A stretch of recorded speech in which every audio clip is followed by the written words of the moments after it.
Colombia, the government of Gustavo Petro faced several challenges in economic matters, high levels of unemployment, poverty that increased during the period of Iván Duque, and a historic fiscal deficit, points that are intended to be overcome through a tax reform that is focused on addressing these aspects and the redistribution of income to benefit historically disadvantaged sectors. From Bogota, our correspondent Hernan Tobar has more.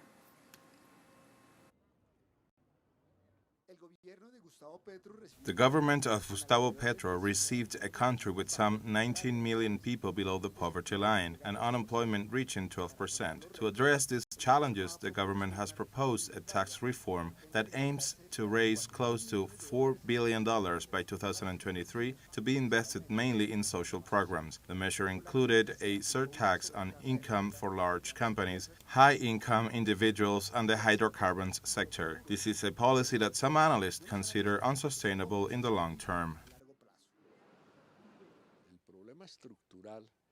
Que si no se crean fuentes de riqueza que permitan engrosar la masa que se va a repartir. The structural problem is that if sources of wealth are not created to increase the amount to be distributed, the fund is limited, so poverty can be alleviated temporarily, which is positive and beneficial, and we cannot deny the positive aspects of any money that comes to the inhabitants living in the worst conditions. It is good and welcome, but the stability of these resources depends a lot on whether the large resources are invested productively, and that is the part that is a bit confusing and ambiguous. Buena, es bien recibida, pero la estabilidad de esos recursos depende mucho de que los grandes recursos se logren invertir productivamente.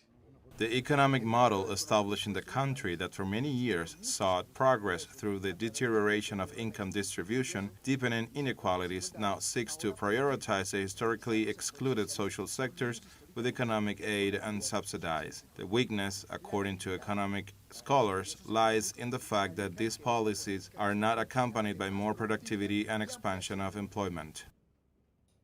No ha complementado esa política con un esfuerzo para elevar el ahorro y la productividad. It has not supported this policy with an effort to increase savings and production, so that the improvement of the least favored groups is not so much through the transfer of government income, but through higher employment and higher labor productivity or higher wages. Sino a través de mayor empleo y mayor productividad del trabajo, es decir, mayores salarios.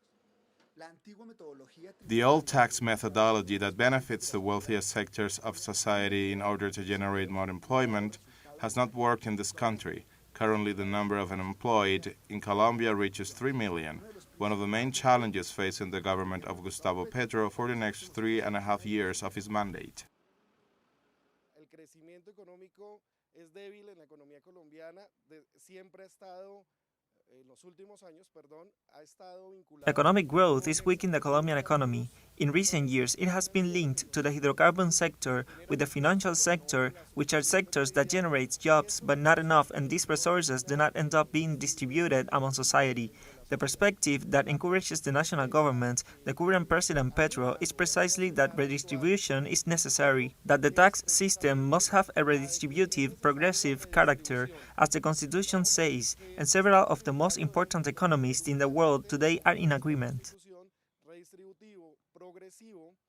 Y está en concordancia con varios de los economistas más importantes a nivel mundial en la actualidad.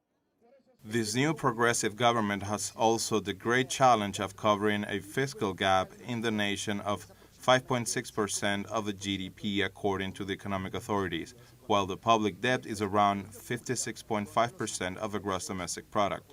Aspects that the tax reform already sanctioned by the government on December 16th and which comes into effect on January 1st, 2023, seeks to address. Hernan Tobar, teleSUR, Bogotá, Colombia. A continuación se dirige a ustedes el señor